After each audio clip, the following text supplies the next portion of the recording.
Buya Hamka dimasukkan ke dalam penjara. Naik tapak kaki sepatu ke atas meja. Buya Hamka duduk. Ditunjuk dengan telunjuk hina. Hei Hamka, pengkhianat negara, mau menjual NKRI ke Malaysia.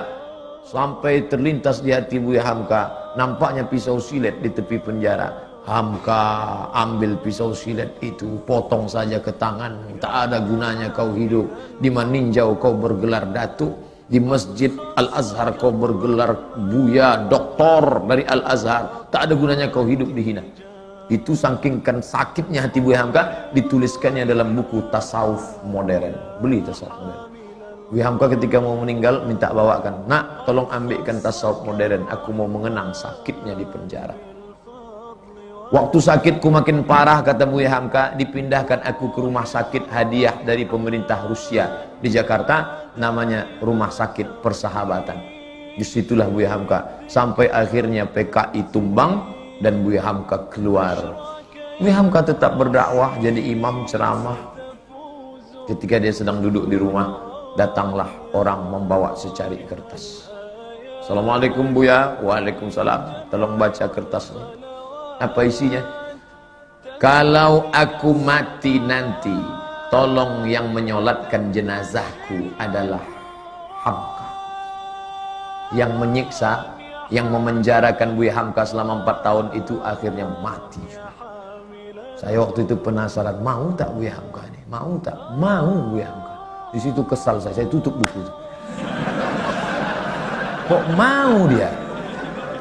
Kok mau Buya Hamka? Andai saya lah itu disiksa orang saya, lalu datang utusannya, andai aku mati, tolong yang mengimamiku Ustadz Abdul Somad, cari Ustadz Abu. Aku tak mau, sampai mati takkan ku solatkan. Barulah saya sadar betapa lembutnya hati Buya Hamka, lunak. Dia tak pernah di Al-Azhar, sekalipun dia tak pernah Azhar, tapi Al-Azhar memanggil dia, memberi dia gelar doktor. Tak pernah kuliah di Azhar. Ustadz Somad 4 tahun di Azhar, balik LC. Sadar diri, aku tak selevel. Hamka luar biasa. Difitnah, bersebar info seluruh Indonesia bahwa Hamka plagiator. Novelnya itu katanya diambil dari Al-Manfaluti, sastrawan Mesir. Ditulis di harian Lekra PKI punya. Siapa yang memfitnah dia? Pramudia Anantatur, Pram. Buya tak melawan, diam.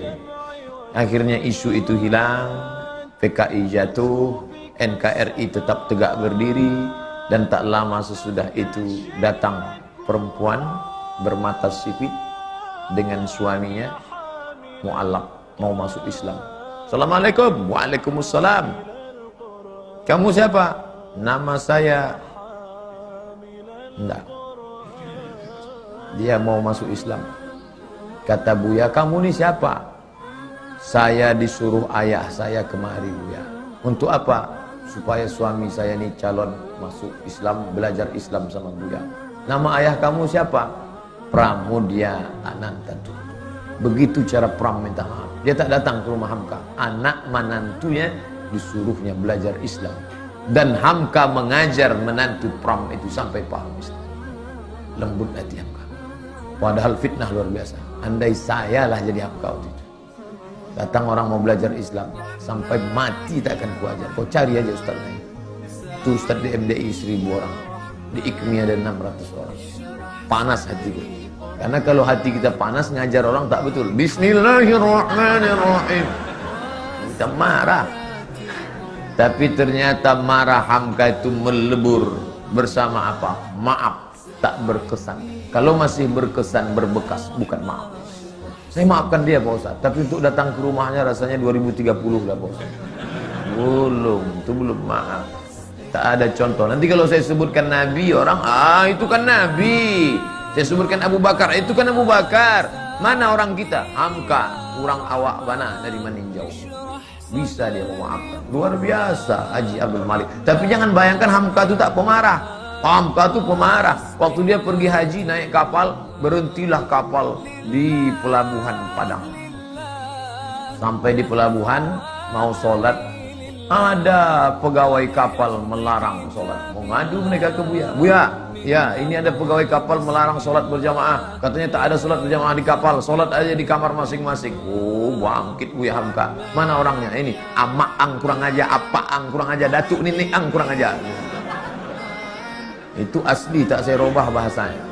Buka buku judulnya Ayah, ditulis oleh Irfan Hamka. Dia ikut melaksanakan haji, naik kapal dan menengok Buya Hamka marah luar biasa. Jadi Hamka itu ada saatnya dia marah, ada saatnya dia lunak, ada saatnya dia berkonfrontasi, ada saatnya dia lembut. Dalam masalah kunut subuh, lembut hati Buya Hamka. Diundang oleh orang NU di Jember, diangkatnya tangan, Allahumma hdina fiman hadain, amin. Orang semua tahu dia Muhammadiyah tak berkunut, tapi hatinya lunak menjaga persatuan umat. Tapi ketika diajak dia oleh HMI, oleh Himpunan Mahasiswa Indonesia untuk menyambut Paus Paulus, tak mau. Ayolah Buya, kita tunjukkan bahwa kita ini welcome terhadap Paus. Tidak. Kenapa Buya tak mau? Bagaimana aku bersalaman dengan orang yang sudah mengkristenisasikan anak bangsa? Tak mau dia. Begitu juga dengan fatwa Natal bersama. Buang itu fatwa. Ratu Alamsyah Prawira Negara tertekan karena Presiden Menteri mau Natal bersama. Cabut fatwa Natal. Atau Buya berhenti jadi ketua MUI. Lebih baik aku berhenti jadi ketua MUI daripada mencabut fatwa Natal bersama. Hamka keras berprinsip, tapi saat-saat memaafkan dia lunak. Kita ambil maaf Hamka di bulan Syawal yang penuh barakah.